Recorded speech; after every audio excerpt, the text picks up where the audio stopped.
Days ago, I found out that there was a deepfake video using my face, and it was a friend from the industry who reached out to me and told me about it. Today because my daughter became a victim of deepfake pornography. The malicious use of her identity. Good afternoon, everyone. Madam Chairperson, Senator Rontiveros, and honorable members of this committee. Thank you for inviting me here today for opening this very important discussion. So my name is Queen Hera. I am a content creator, entrepreneur, and advocate for safe and responsible online spaces. So I'm here today because my daughter became a victim of deepfake pornography. The malicious use of her identity and likeness was directly connected to the issue of online exploitation and manipulation. This is not trivial matter for harmless prank.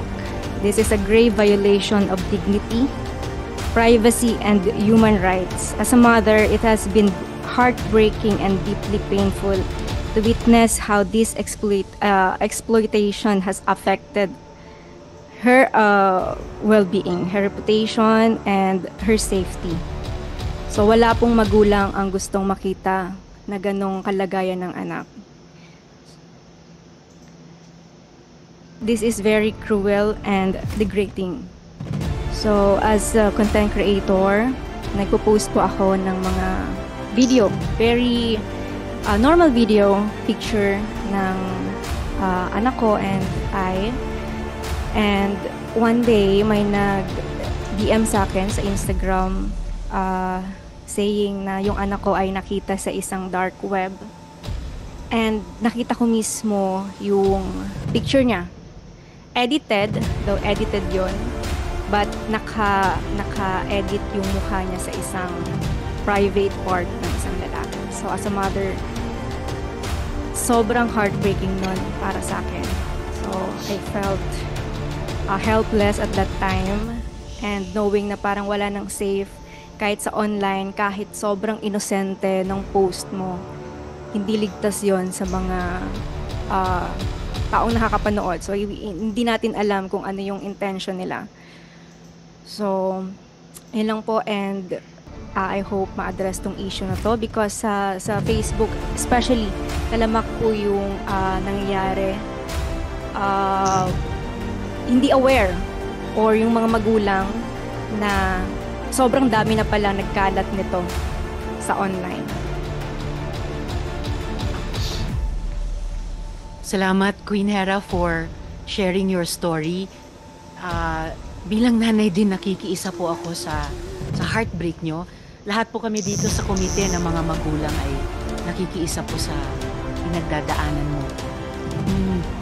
Before I ask Miss Angel to also share her story, matanong ko lang po sa iyo, sa ngayon po ba yung AI-generated images ba ng anak nyo are still online?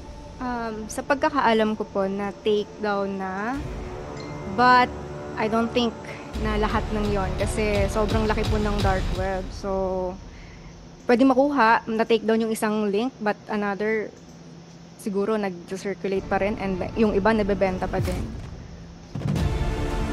Hindi po ba, Queen Hera, inilapit niyo po itong problema sa National Bureau of Investigation? Yes, actually po, nakapag-filed na po ako ng case. But for now, sabi nila mahirap i-trace kasi kapag take down na yung link and then yung ginamit na email, so mahirap na daw i-trace.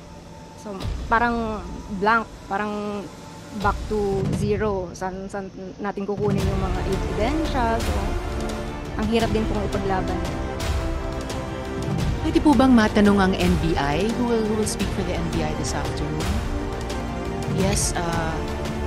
Good afternoon, Madam Chair. Alvin Bernardo po, Executive Officer of Cybercrime Division. Yes, Executive Officer Bernardo. So, you confirm na nilapit po ni Queen Hera sa Bureau itong problema niya? Yes ma'am, totoo po yun. Ang may hawak po nung kaso is the Violence Against Women and Children Division. Bakit hanggang ngayon hindi pa ma-assure ng division si Queen Hera na lahat lahat ng mga AI-generated or manipulated images ng anak niya ay na-take down na? We cannot assure that, ma'am, kasi sabi nga po din ni Miss Hera, talaga hindi natin po alam kung sino ang may hawak ngayon. But as of now, taken down na, wala nang nakikita as of now. Pero kung sino man yung pwedeng nakapag-save or meron pang copy nung pictures or videos na yon, he can always and anytime upload it again. Malaking problema po yun. And, Sir, we need, or agencies like the NBI need to reassure mga victim survivors na malilinis talaga lahat ng kalat na ginawa ng ibang tao sa kanila at sa kanilang pamilya. And gusto ko lang pong ipaalala sa ilalim po ng anti-OSAEC at CSAEM law na pinagtulungan nating ipasa, meron lang actually 24 hours yung mga internet intermediaries para i-take down kasama yung internet address, yung URL, o kahit saang websites na maaring nakalagay itong maselang content na ito. So hindi po ba magganap 100% ng division in charge yung mandate na iyon just to give a reassurance to the parent of the child? Yung mic nyo po. tama po yun, na nagawa naman po yun, na take down naman po within the time period required. Kaya lang, ang sinasabi po natin na hindi natin ma-assure na wala na, kasi nga, kung sino man po yung merong ngayon, merong hawak, merong copy ng videos or pictures na yon, he can anytime upload it po. Ano naman po ang ipinayo ng Bureau kay Queen Hera na pwede niyang ikaso when she brought this complaint to you? Yung kaso po, pwede po yun ma-file ng under the Cybercrime Prevention Act. Yun nga ba yung ipinayo nyo kay Queen Hera at yun nga ba yung na-file niya? Yun, kung magpo-prosper po yung prosecution, yun po yung pwedeng gamitin na batas para ma-file sa proper courts yung kaso.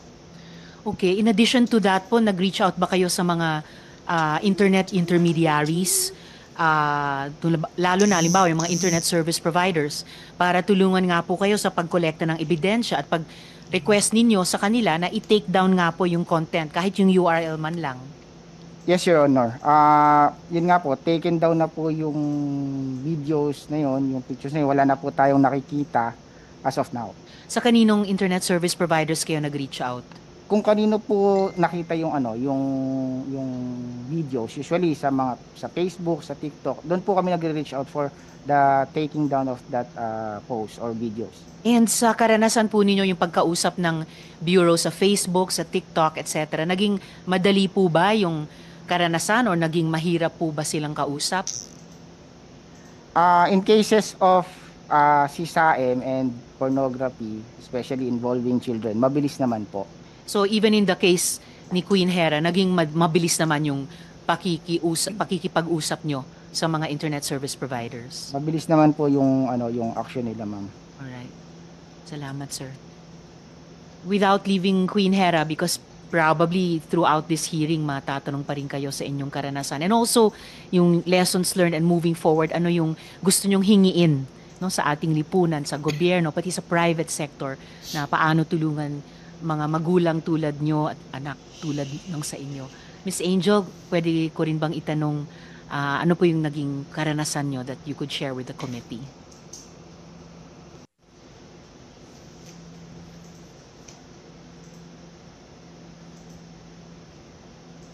Magandang araw po sa inyong lahat. Thank you for having me today. I am Angel Aquino, and I am an actor.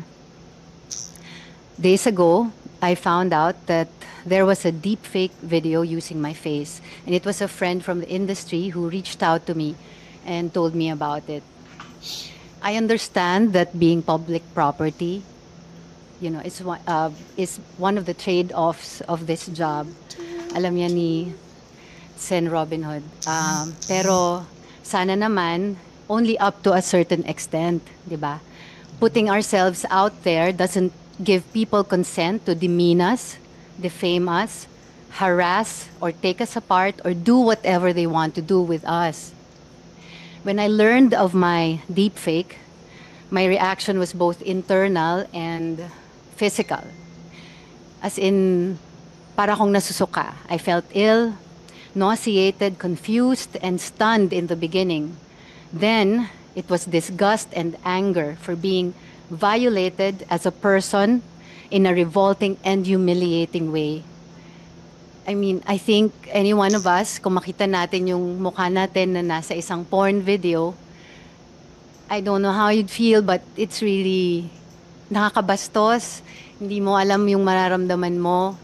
Hindi mo alam kung sinong kakausapin mo about it. Parang, and personally, I didn't know what to do. So I was glad, I was just so glad that it was Senator Hontiveros' staff who reached out to me. And at least I know that they have the power to help us in any way they can. So, yes, it was dehumanizing. It was digital assault, one that leaves no bruises on the skin, but strips away one's dignity in the most obscene manner imaginable. We all know how it is to build a name, to gain credibility and earn respect from our family, our colleagues, our community. But this vile manipulation is still a non-consensual act of a sexual nature using my face, my identity, my integrity. And I am not the only one violated here. There are personalities in the limelight who have become victims of this grave assault and they don't know about it. I was given other names by Senator Hontiveros' staff meron ding deepfake. And they have been told, and I'm sure they also feel the same way I'm feeling. The thought of our images being abused, made subject of a despicable act that is nothing to the perpetrator but a mere carnal entertainment is horrifying. It's just like those guys that have been arrested a few days ago. So how about other innocent, unsuspecting women and girls who may not have the voice, influence, or platform to fight back? How are we all protected? The creators and perpetrators of these deepfake are not just scary, unknown perverts, but also ordinary, everyday individuals. Hindi natin sila kilala, and they're just there, walking around with us.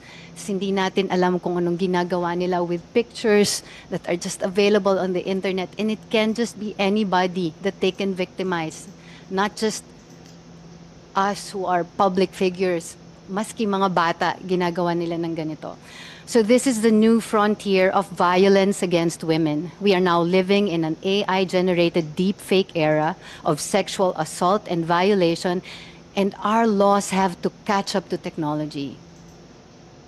The cyber criminals act fast. Shouldn't we be 10 or more steps ahead? Today, I am grateful for this opportunity, Senator. Thank you, to speak on this. This is a bigger problem than we all perceive it to be, and even I only realize that now. Ngayon ko lang to nalaman. Akala ko dati gagamitin lang yung photo mo, I don't know, for what, but para sa ganitong purpose, nakakasuka. These deepfake photos and videos hurt and violate real people. I urge you all to take action, punish the perpetrators, those who share and repost, the websites that host it, the platforms that turn a blind eye while it spreads. Those who make money out of this, accountability must be total because the damage multiplies with every click, every share, every view. Katulad nga ng sabi nila, hindi na nila mahanap kung sino man ang nakapag-save ng videos na to. Let this not just be a discussion, let this result to strong enforceable law. I came forward today because this has to stop. I want to help protect our women and children and effectively put an end to this. The effects of these deepfakes can be catastrophic to the rights of women and girls and our own integrity, our autonomy, and our choice. Yun lang po, maraming salamat po sa inyo. Maraming salamat din Sabi mo yun lang po, pero napakalaking bagay yung pagsasalita mo, pagsasalita ni Queen Hera ngayong hapon. And I think all of us around the table hear you loud and clear. Yung calls to action ninyo after these hearings, na yung mga rekomendasyon na ilalabas ng komite sa aming committee report will really move the government, the private sector, even the civil society stakeholders to action. Maraming salamat din, Miss Angel. I think lahat kaming mga babae around the table with you can only share that sense of nausea hanggang sa rage na yung spectrum ng damdamin na naramdaman ninyo sa ganyang klaseng pambabastos. Thank you again.